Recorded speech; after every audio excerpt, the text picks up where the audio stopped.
সংকট না ব্যবস্থাপনার ব্যর্থতা, প্রশ্ন জনমনে। দেশ জুড়ে পেট্রোল পাম্পে তেলের জন্য দীর্ঘ লাইন, ঘন্টার পর ঘন্টা অপেক্ষা করেও তেল না পেয়ে ভোগান্তিতে মানুষ। এমন অবস্থায় বাংলাদেশ পেট্রোলিয়াম কর্পোরেশন বা বিপিসি হঠাৎ দেশের প্রতিষ্ঠান থেকে পেট্রোল ও অকটেন নেওয়া বন্ধ করেছে। এতে উৎপাদনকারী প্রতিষ্ঠানগুলো পড়েছে সংকটে। সরকারি সূত্র বলছে ডিপোগুলোতে তেলের মজুদ প্রায় পূর্ণ, তাই আপাতত কেনা বন্ধ রাখা হয়েছে। তবে বিশ্লেষকরা বলছে যদি মজুদ বেশি থাকে তাহলে মানুষের এমন ভোগান্তি কেন, এ নিয়ে প্রশ্ন উঠেছে। জ্বালানি বিশেষজ্ঞ ডাক্তার এজাজ হোসেন বলেন, পরিকল্পনার ঘাটতির কারণে এই পরিস্থিতি তৈরি হয়েছে।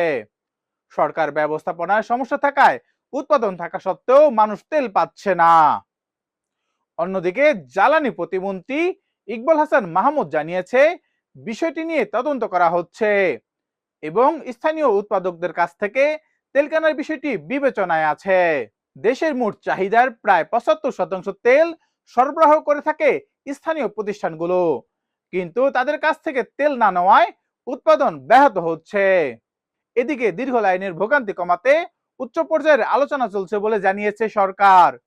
বিশ্ববাজারে তেলের দাম বাড়ায় বিপিসি লোকসানের মুখে পড়বে, এটি একটি বড় কারণ বলে মনে করা হচ্ছে।